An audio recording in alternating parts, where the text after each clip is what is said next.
विलायत न्यूज़ में आपका स्वागत है। देश विदेश, मिडिल ईस्ट और इस्लामी देशों की अहम खबरों के लिए आप देख रहे हैं हमारा खास प्रोग्राम वर्ल्ड बुलेटिन। बुलेटिन की शुरुआत करेंगे सीरिया के हलब इंटरनेशनल एयरपोर्ट पर इसराइल के वहशियाना हमलों और सोमालिया में सूखे के कारण होने वाली 43,000 मौतों की खबर के साथ।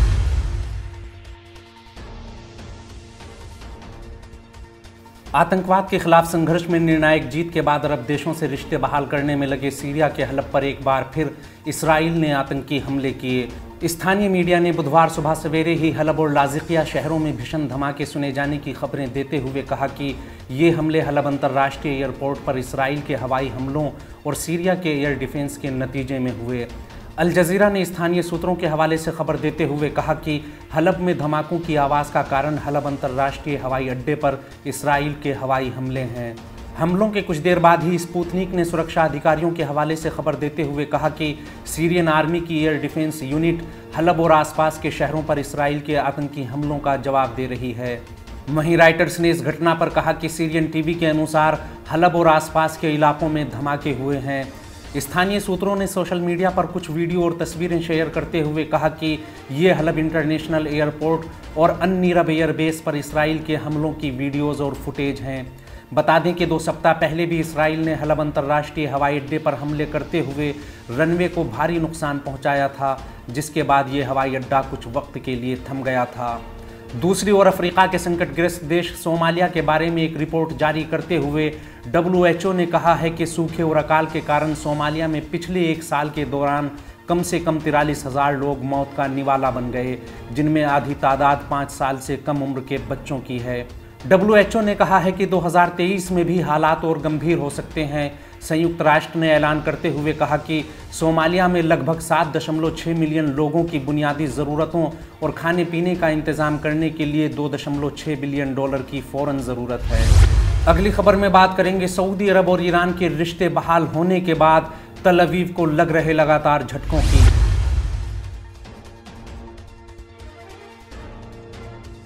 इसराइल के कई अधिकारियों का समय समय पर इंटरव्यू करते रहे सऊदी अरब के मशहूर मीडिया समूह इलाफ ने कहा है कि ईरान और सऊदी अरब के बीच रिश्ते बहाल होने के साथ ही अमेरिका के बेपनाह प्रयासों के बाद अरब देशों और इसराइल के बीच हुए अब्राहम समझौते का महत्व न होने के बराबर है और धीरे धीरे ये ख़त्म होने की ओर बढ़ रहा है। इसराइल के कई वरिष्ठ अधिकारियों और नेताओं के बयान और इंटरव्यूज़ को समय समय पर प्रमुखता से जगह देने वाले इलाफ ने कुद्स में अपने रिपोर्टर के हवाले से कहा कि संयुक्त अरब अमीरात ने भी इसराइल के साथ अपने रिश्तों को महदूद करते हुए अपने डिप्लोमेटिक रिप्रेजेंटेशन के लेवल को कम करने पर गंभीरता से विचार करना शुरू कर दिया है और इसी वजह से UAE ने तल अवीव में अपने राजदूत अहमद अल ख्वाजा को आदेश दिया है कि वो किसी ज़ायोनी अधिकारी, सांसद या मंत्री से मुलाकात ना करें और ऐसे किसी भी प्रोग्राम में हिस्सा ना लें जिसमें कोई ज़ायोनी मंत्री, राजनेता या उनके समर्थक भी हिस्सा ले रहे हों। सऊदी अरब के इस मीडिया समूह ने इसराइल के वरिष्ठ अधिकारी के हवाले से कहा कि उन्मादी ज़ायोनी मंत्री के मस्जिद अक्सा पर हमले के बाद इसराइल के प्रधानमंत्री बेंजामिन नेतन्याहू की UAE यात्रा रद्द कर दी गई थी। संयुक्त अरब अमीरात अब इस यात्रा का विरोध कर रहा है और इसके लिए कोई नया प्रोग्राम भी तय करने के मूड में नहीं है और ये मुद्दा इसी तरह ठंडे बस्ते में पड़ा हुआ है। इलाफ ने कहा कि हाल ही में ज़ायोनी मंत्री के बेहुदा बयान के बाद संयुक्त अरब अमीरात ने इसराइल को लेकर अपना रुख और कड़ा कर लिया। वहीं सऊदी अरब ने भी इसराइली वित्त मंत्री के फ़िलिस्तीन को लेकर दिए गए बयान को नस्लवादी और अपमानजनक बताते हुए इसकी निंदा की और फ़िलिस्तीनी जनता की हिमायत और मदद जारी रखने पर जोर दिया है। अगली खबर सीरिया के राष्ट्रपति बशार असद की UAE यात्रा से नाराज़ अमेरिकी विदेश मंत्रालय के बड़े बयान को लेकर है।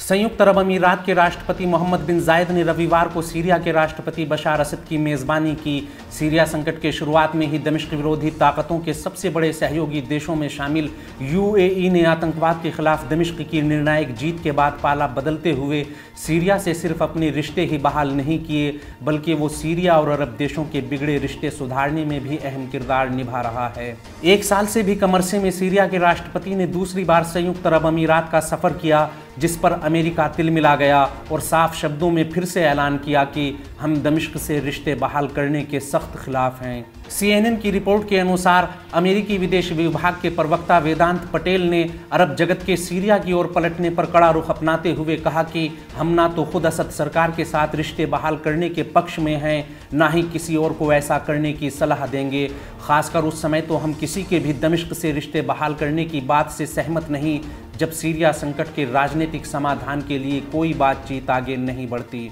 सीरिया के खिलाफ अमानवीय पाबंदियां लगाने वाले अमेरिका प्रायोजित आतंकवाद की आग में जल रही इस देश की जनता के बारे में घड़ियाली आंसू बहाते हुए अमेरिकी विदेश मंत्रालय ने कहा कि हम दमिश्क के साथ सहयोग करने वाले देशों से कहना चाहते हैं कि वो देखें और सच्चाई के साथ फैसला करें कि किस तरह बिना किसी भेदभाव के सीरिया के अलग अलग हिस्सों में रहने वाले लोगों की भलाई के लिए काम कर सकते हैं। बता दें कि अमेरिका के तमाम दबाव और साफ ऐलान के बाद भी रविवार को असद की मेज़बानी कर रहे UAE के राष्ट्रपति मोहम्मद बिन जायद आल नहयान ने खुले शब्दों में कहा है कि अब वक्त आ गया है कि दमिश्क फिर से अरब जगत में पलट आए। सिर्फ अरब देश ही नहीं बल्कि सीरिया संकट की आग में सबसे ज़्यादा घी डालने वाले अर्दोगान भी पिछले काफ़ी समय से दमिश्क के साथ अपने रिश्ते सुधारने के लिए कोशिश कर रहे हैं और असद से मुलाकात को लेकर सार्वजनिक मंच से गुहार भी लगा चुके हैं। हमारा आज का बुलेटिन यहीं ख़त्म होता है। देश विदेश, मिडिल ईस्ट और इस्लामी देशों की अहम खबरें जानने के लिए